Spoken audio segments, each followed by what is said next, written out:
God is dead, according to the World Economic Forum, who have also declared that Jesus is fake news and that WEF leaders have acquired divine powers to rule over humanity. According to the WEF, a new one world religion has arrived, and it unites all of humanity in worshipping at the altar of climate science, techno-communism, and eugenics. If you find it hard to believe Klaus Schwab's WEF would go this far, you clearly haven't been paying attention to developments in recent times. Klaus Schwab's right-hand man, Yuval Noah Harari, has announced that the WEF has been so successful in its plans that it's acquiring divine powers of creation and destruction. The blasphemy doesn't stop there. Harari also promises that the WEF will turn humans into gods. Developing even bigger powers than ever before, we are really acquiring divine powers of creation and destruction. We are really upgrading humans into gods. We are acquiring, for instance, the power to re-engineer life. The WEF is also increasingly hostile to Christianity and other major religions. If you read between the lines just a little, it's clear that the WEF is consciously attempting to supplant Jesus. I mean, all this story about Jesus rising from the dead and being the Son of God, this is fake news. Humans are now hackable animals. You know, the whole idea that humans have, they have this soul or spirit and they have free will and nobody knows what's happening inside me. So whatever I choose, whether in the election or whether in the supermarket, this is my free will, that's over. According to the WEF, Jesus is fake news, God is dead, and you do not have a soul. You are a hackable animal who does not have the capacity for free will. The World Economic Forum has spent decades quietly infiltrating democratically elected governments, penetrating cabinets, and wielding an outsized influence on the world from the corridors of Schwab's Swiss hideout in Davos. That we penetrate the cabinets. So yesterday I was at a reception for Prime Minister Trudeau, and I know that half of this cabinet, or even more, half of this cabinet, are actually young global leaders of the World Economic Forum. These tyrants have now become arrogant and sure of their own success. They are no longer hiding in the shadows and pulling puppet strings from behind the curtain. According to Schwab, it is his role to shape the transformation of the world in the current period. And unsurprisingly, he admires the Chinese system of state control authoritarianism. On the G20, you were there meeting some of the leaders as well. Professor Schwab, what do you make of the result? Finally, they put something as a statement, and it seems quite positive with all the voices included.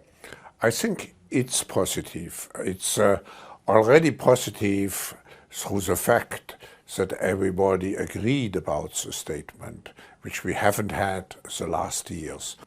Now the base has been formed, but we have to go one step further. We have to have a strategic mood. We have to construct the world of tomorrow. It's a systemic transformation of the world. So we have to define how the world should look like, which we want to come out of this transformation period. I respect China's achievements, which are tremendous over the last over 40 years. I think it's a role model for many countries. With world leaders and cabinets firmly under their control, Western democracy has been decimated. Trudeau's Canada has become a wasteland of authoritarian control. Jacinda Ardern's New Zealand is arguably even more tightly controlled by the Davos technocrats. Why should they respect us and our human and constitutional rights if they see us as hackable animals incapable of free thought? Take a look at Brazil for a glimpse of the future. President Bolsonaro's supporters are protesting what they claim to be a wildly unfair and corrupt election. WEF favourite Lula, who hasn't even taken office yet, has already started enacting Klaus Schwab's playbook, freezing the bank accounts of protesters amid a chilling crackdown on freedom of speech and the right to protest peacefully. First Canada, now Brazil. Next, the United States. French billionaire Philippe Argilier claims he has 4 databases that will expose 38 individuals who control the whole world and run the shadow government. Bill Gates, who needs no introduction, is one of those 38 unelected individuals who control the daily lives of 8 billion people. According to Argilier, he can prove the Biden administration takes direct orders from this shadow government. And altogether, 38 individuals run the daily lives of 8 billion people on Earth.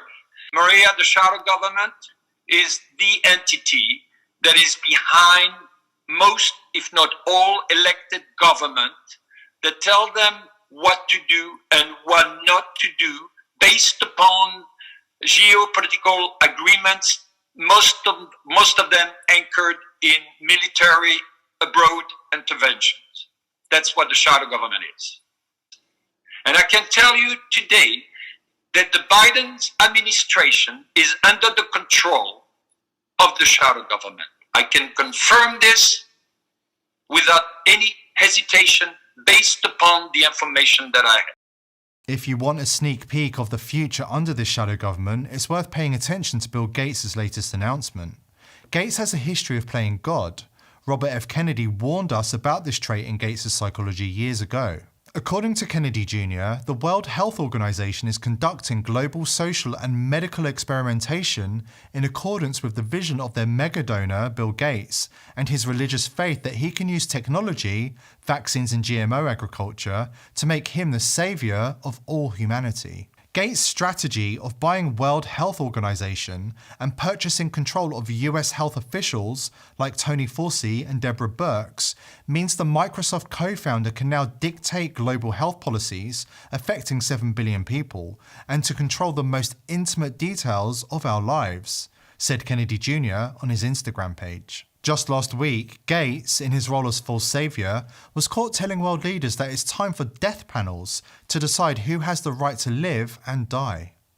Is spending $1 million on that last 3 months of life for that patient, would it be better not to lay off those 10 teachers and to make that trade-off in medical costs? But that's called the death panel, and you're not supposed to have that discussion. So of course, well, that's an interesting thing you just said, which is just the last 3 months in life for one person or something, because we haven't had a discussion of how to allocate that money. It means we lay off 3 teachers to do so.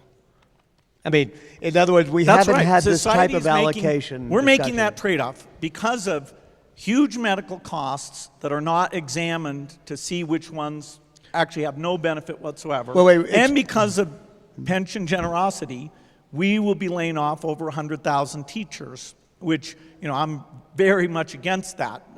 And the whole AFT will agree with me on that. Of course, Gates' death panels have everything to do with the globalist elite's obsession with depopulation. This is the brutal, soulless world Gates and the shadow government at the World Economic Forum are determined to roll out as part of their Great Reset. We can't allow their evil religion to become the new normal. Take a look at one of the videos in the description box below for a deeper dive into these plans. Forewarned is forearmed. If you understand the importance of these videos in educating the masses about the shadow government and the evil agenda of the elite, please like these videos and subscribe to our channel to help us continue to produce this content and forewarn as many people as possible. We are all in this together.